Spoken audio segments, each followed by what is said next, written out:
karena masih ada waktu ya 2 minggu, bukan 2 minggu, 2 kali pertemuan lagi untuk UTS. Jadi sekarang Bapak akan menyelesaikan dulu aja materi-materi untuk apa sih, untuk materi UTS ya. Terus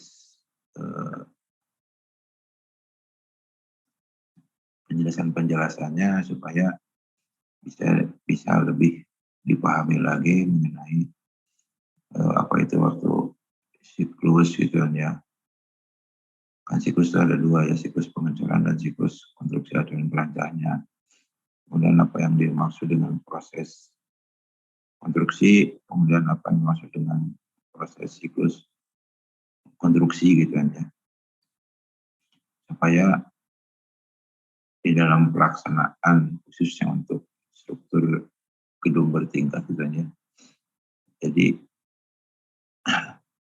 sudah kebayang gitu ya, sudah kebayang. Nah memang antara lapangan dengan teori gitu kan ya, agak berbeda gitu kan ya, agak berbeda. Tetapi perbedaan itu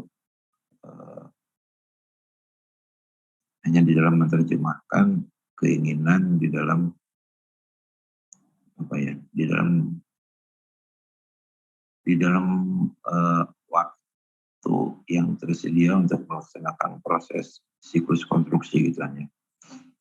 Nah, jadi di lapangan memang sering dicoba-coba gitu kan ya, untuk memenuhi target waktu yang disediakan, sehingga siklusnya itu dicoba-coba gitu.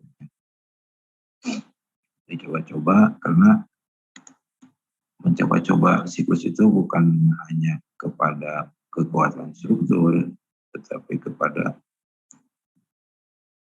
tidak hanya kepada kekuatan struktur, tetapi juga kepada penyediaan sumber dayanya, khususnya sumber daya manusia gitu ya. Jadi dibutuhkan berapa orang yang untuk mengerjakan dalam satu siklus itu gitu. Nah kalau siklusnya 14 hari tentu saja akan berbeda dengan siklus yang 8 hari untuk kebutuhan sumber dayanya itu. Itu yang terjadi di lapangan, yang jadi sering dicoba-coba itu seperti itu. Nah, sementara yang disampaikan di sini kita ingin mengamati gitu ya, berdasarkan data dari untuk beton kemudian pengembangannya gitu ya, supaya waktu siklusnya bisa diketahui lebih awal sehingga perencanaan kita itu jelas gitu ya, jelas terutama untuk penjadwalannya. Kenapa? Karena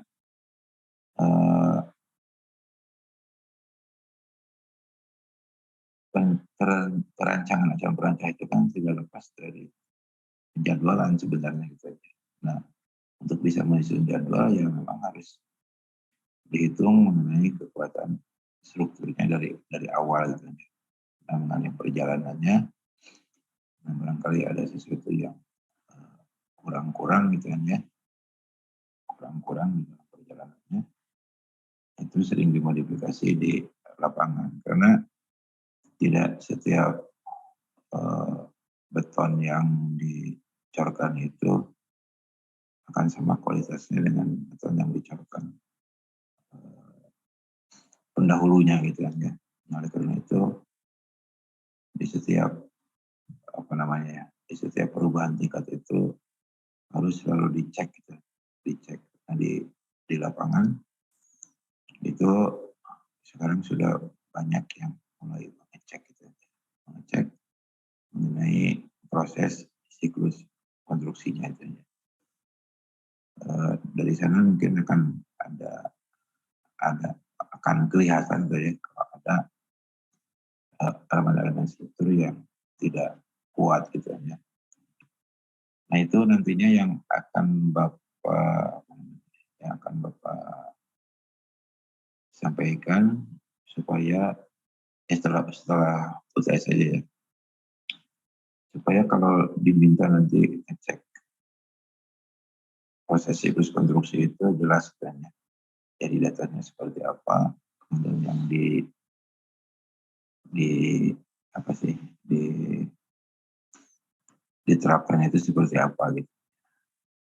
Nah, mungkin di kelas ini ada yang sudah berpengalaman itu ya, mengutak-atik proses siklus konstruksi, yaitu Mas Raffi dan kelompoknya Mbak Putri dan Mas Sapri gitu kan ya. Ya mungkin nanti Bapak juga minta bantuannya ya jika seandainya apa namanya ya, Pak Lutfi gitu kan ya, tidak ada waktu untuk memberikan dulu sih informasi awalnya sekitar dua kali pertemuan gitu kan ya, 2 kali pertemuan untuk menyampaikan inti dari proses siklus konstruksi gitu kan. Nah ini nantinya kita akan menggunakan data lapangan yang benarnya gitu kan ya, yang sebenarnya seperti apa, nanti dimasukkan sebagai proses dari pengembangan kekuatan beton gitu kan ya, kekuatan beton. Nanti akan dibandingkan dengan desainnya gitu kan, dengan desainnya. Nah mungkin di tugas akhir kemarin itu belum sempat kita bandingkan gitu kan ya. Jadi antara desain dengan proses siklus konstruksinya gitu. Memang kalau dilihat kan beda gitu kan, beda, tetapi perbedaan itu kalau proses siklus konstruksi lebih kecil dari desain itu menjadi masalah gitu kan, mengenai jumlah tulangannya gitu kan. Tapi kalau proses siklus konstruksi desain tulangannya harus lebih besar dari hasilnya ternyata lebih besar dari desain, itu yang bahaya gitu ya. Itu yang sering dilakukan di proyek-proyek yang meminta bahwa proses siklus konstruksi itu harus dievaluasi untuk setiap tingkatannya ya, tingkatannya. Tapi kadang-kadang random gitu ya, di lapangan pun tidak selalu kontinu. Mungkin yang dicek itu lantai 7 misalkan ya, setelah perubahan dari setelah perubahan desainnya kan, jumlah tulangan dari lantai bawah ke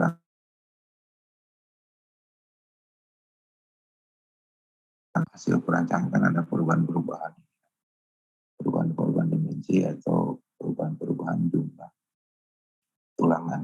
Jadi tidak sama jumlah tulangan di lantai bawah sampai ke lantai terakhir, misalkan lantai 25 ya. Jadi ada perbedaan dimensi ataupun jumlah tulangan. Nah itu kira-kira yang atau gambaran ya yang akan disampaikan ke depannya, dan nanti Bapak minta bantuan ke dua tim itu untuk jaga-jaga jika seandainya Pak Lutfi jadwalnya memang Pak Lutfi jadwalnya padat ya. Kemarin juga tiba-tiba diminta mereview apa gitu. Jadi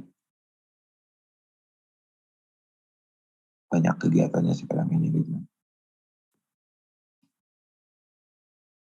Oke gitu ya sebagai pendahuluannya. Nah kita kembali ke masalah materi kita yang dulu di apa namanya ya, di stop dulu ya, dengan waktunya habis waktu itu. Jadi kita baru sampai ke total beban konstruksi kan, yang dapat ditahan oleh lantai tersebut untuk setiap perubahan dari waktu siklus gitu ya. Nah dulu diminta sama potong dari waktu siklus 9 hari gitu. Waktu 9 hari ini sampai siklusnya 15 hari gitu ya, sampai 15 hari ini. Ya kenapa tidak ada siklus 16 hari gitu ya, karena lantai di bawahnya dengan 2 tingkat ini sudah melebihi kekuatan beton 100%.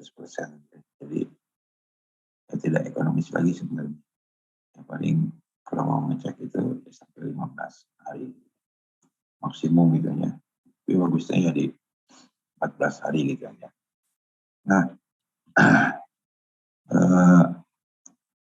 kemarin sudah sampai di sini, nah bagaimana supaya struktur yang ditinjau itu ya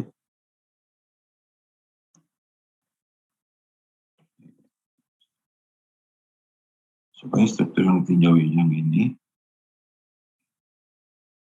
yang tinjau itu memenuhi persyaratannya. Dalam hal ini adalah faktor keamanan dan kedudukan gitu. Nah dari total beban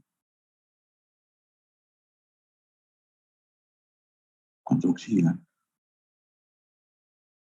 yang dapat ditahan oleh lantai tersebut gitu.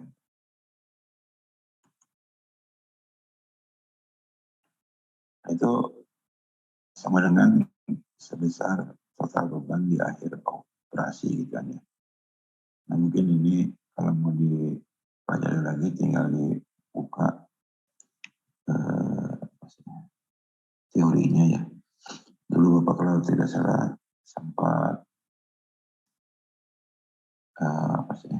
menyampaikan jadi kalau ingin mempelajari ini dibuka aja di web Undip gitu aja. Undip atas nama Bapak langsung bisa keluar di webnya itu. Nah itu merupakan beban aktualnya ya, jadi proses konstruksi gitu aja. Nah ini kan ada rasio bentang, di sana juga sama gitu aja. Ada pemahaman mengenai rasio bentang. Nah kalau lantai I-1 ini itu kan masih ditahan oleh beberapa shoring ya atau perancar. Nah sehingga rasio bentangnya kecil ya 0,04. Nah angka 0,04 itu tergantung dari spesifikasi dari shoring yang digunakan. Shoring yang digunakan mungkin kalau pakai PCH gitu aja itu akan lebih kecil lagi karena jaraknya memang rapat ya. Ada yang 80 sentian, ada yang 1 meteran, ada yang 1,2 gitu aja. Nah kalau menggunakan scaffolding itu jaraknya maksimumnya 1,8 ya. 1,8. Jadi di sini Bapak menggunakan scaffolding yang jarak bentangnya itu antara prim dengan prim gitu ya 1,8. Kemudian dalam contoh soal ini itu bentangnya kira-kira 8 meter. Jadi kalau dibagi 1,8 ya kurang lebih ada 5 gitu. Ada 5 bentang. Jadi akan menghasilkan L-nya ya, L dari setiap bentang itu. Kalau diambil rasio bentangnya itu 0,04 gitu ya. Nah, tetapi kalau sudah dilepas perancahnya di bagian-bagian ini kalau sudah dilepas, maka bentangnya adalah dari kolom ke kolom gitu. Jadi sama dengan 1 gitu. sama dengan 1. Oleh karena itu eh, data-data, angka-angka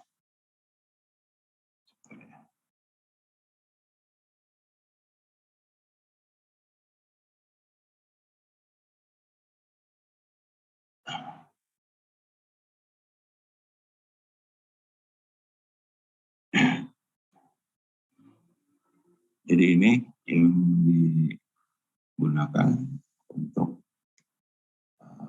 menganalisis faktor keamanan dan lanjutannya ya. Jadi kalau kita lihat ke rumus ini, tabel ini, nah ini beban aktualnya yang akan bekerja pada lantai tersebut itu adalah beban yang ditahan oleh lantai tersebut dikalikan rasio bentang. Jadi karena rasio bentangnya 1, jadi beban aktual itu sama dengan total beban yang dapat ditahan oleh lantai tersebut atau yang akan dianalisisnya, atau sama dengan beban di akhir operasi gitu. Nah, kemudian kalau kita lihat ke faktor keamanannya, jadi beban konstruksi, beban desain dikalikan dengan pengembangan kekuatan beton dibagi dengan beban aktual ya. Jadi kalau kita lihat rumusnya ini,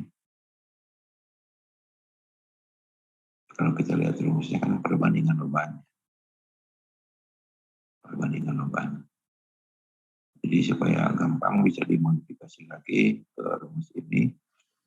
Jadi beban desain dikalikan dengan faktor dengan pengembangan kekuatan betonnya sudah berapa persen, nanti dibagi dengan beban aktualnya gitu aja. Nah di sini menghasilkan 0,969 gitu ya, berarti masih kurang dari 1 gitu. Kemudian lanjutannya memang di sini sudah kurang dari 1, berarti sudah cukup aman gitu ya, cukup aman. Tetapi faktor keamanan belum memenuhi persyaratan. Nah ini jamnya tinggal 1 menit kurang ya. Jadi nanti kalau sudah habis disambung lagi gitu. Nah jadi beban yang ada di lantai I-2